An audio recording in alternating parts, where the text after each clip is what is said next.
can see all of the little crinkles there on it. Other thing that you're going to need, I always keep one of these with me just in case, is a like a hijab pin. Typically people wear them under the scarf, but at the end of tying this, I'm going to show you guys how to secure it really tight, just in case you're like me and you kind of get a little nervous that it might fall off. I actually use one of these pins to tighten my scarf in this area, so then that way I know that there's no chance of it sliding off. First, what you're going to want to do is you're going to want to have the scarf, you want one side to be longer than the other, but you do want to have enough on the shorter side to be able to wrap it around your bun there in the back. So what I like to do is, because this is such a long scarf and it's really stretchy too, so you kind of have to be careful with that.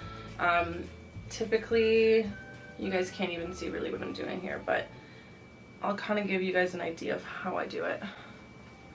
So this is going to be the one side that's shorter, and then this is the long side.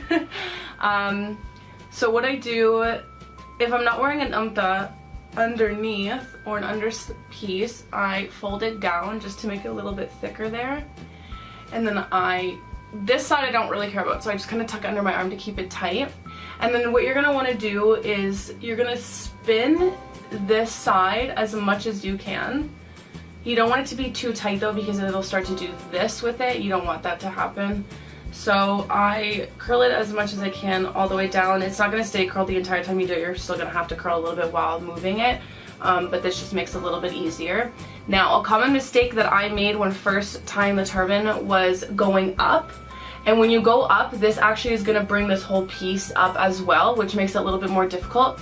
So I like to tuck it under, and I just bring it back. So then what I do is I completely pull it this way so it's underneath my bun. I wonder if it would be better. I'll completely turn around. You have this piece, and what you're going to want to do is find the bun, like the top here, and you're going to want to wrap it all the way around.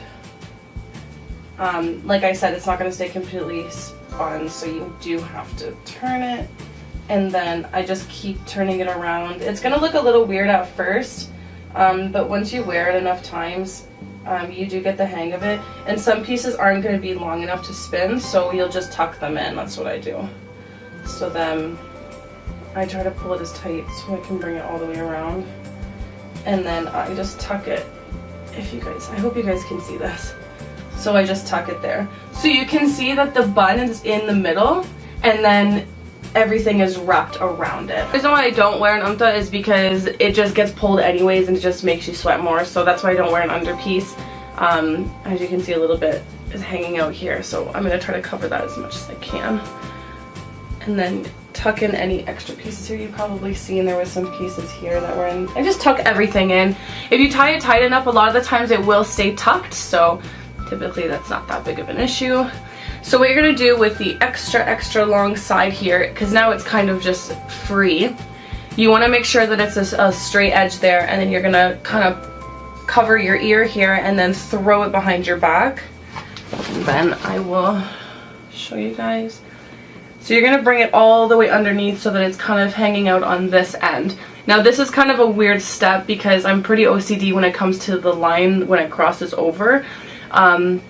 If you have a scarf that's not even, sometimes this piece right here, because we are going to be putting it over the head like that, it won't be straight or it'll run out of fabric at the end. It's just really irritating. So if you have a scarf like that and you're not using one of these scarves, you can just, what I do to tuck everything in is I go from edge to edge here, and then I just fold it inward, so then that way there's a full piece there. But thankfully this scarf is very long and you won't have to do that. So I pretty much gather like my hand width here, and I pull it so that it's even more tight on this side as well. And then what you're going to do is lay it over your head. I don't know how I'm going to get a good angle of this. Okay. So you're going to bring it over this way. Now this can be a little bunched up, but because this scarf is actually really good with stretching and sticking, you don't have to worry about if you pull it too much, it'll just come off. But as you can see here in the front, the line there isn't straight, so I'm just going to fold it a little bit so that it is. There we go. And then what you're going to want to do, a lot of the times if you want to get the full crisscross, you are going to have to shift it a little bit to get the point right in the middle of your head. Most of the time I don't care that much about that. And then because the scarf is so big, it's going to wrap a few times around your head. So now we've come all the way over, and I have to pull that down again, of course, so I don't wear umtas. And then you're just going to wrap it around the bottom there, and then you're back where you were before.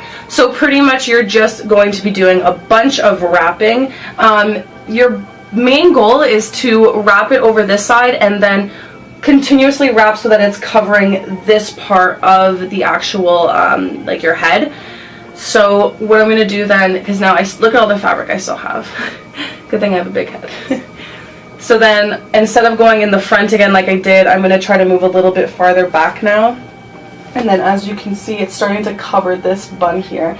I don't go all the way to the back bun because you don't need to, but I just try to work my way so it's all even. And then now I'm coming back around.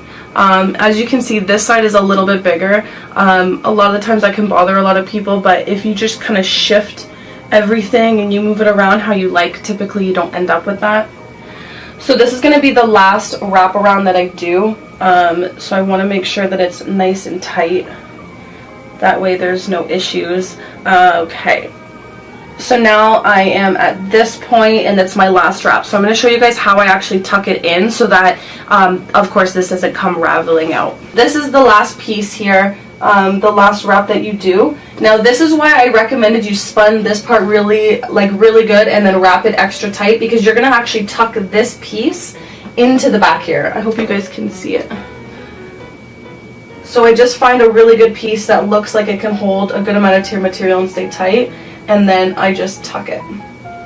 So you guys are going to be able to see there, it is like completely tucked in, and this is actually pretty tight, so I might, in this situation, if it was really tight, I might not actually tighten it, because I do feel I trust it quite a lot.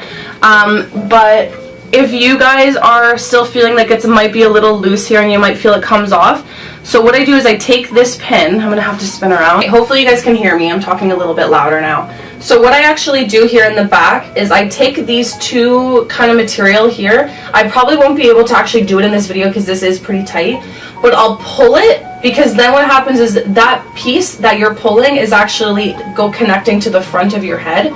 What I'll do is I'll pull it, and because it's not connected, I'll pull it together, and then I will just, I'll try to do it here. I'll slide this pin in, and then I'll just pin it. That way it stays completely tight, like in the front, and then you don't have to worry about it for the rest of the day. So here is the final look of it.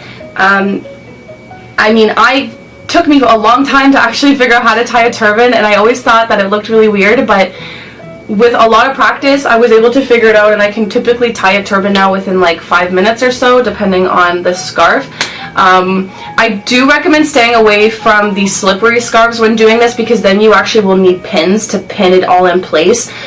Jersey scarves work really good. This type of scarf works amazing. Anything that is not gonna slip, I wish I knew the name of them. I'm still not too familiar with scarf fabrics, but anything that's not slippery is actually going to be really, really good, and it's fairly easy to do it with any scarf. I always recommend going with a longer scarf. I don't know how to use square scarves yet, so in the future, if I actually do figure them out, I'll most likely make a video of that as well. And I really like it. So if you're somebody who maybe wears full hijab, but maybe in the house you want to wear a turban, this tutorial will be great for you. So hopefully you guys all have use of it, and even if you're not a Muslim and you want to know how to tie a turban, hopefully that helped. Let me know in the comments below if it worked out for you guys, or if there's any things that didn't work. Maybe I can do an updated tutorial in a couple of months and we can see where we're at. Maybe I've made some changes to make it a little bit easier, who knows. So I hope you guys liked this video. If you did, again, don't forget to give it a thumbs up and subscribe. I do upload videos every week now that I have gotten back into it, and hopefully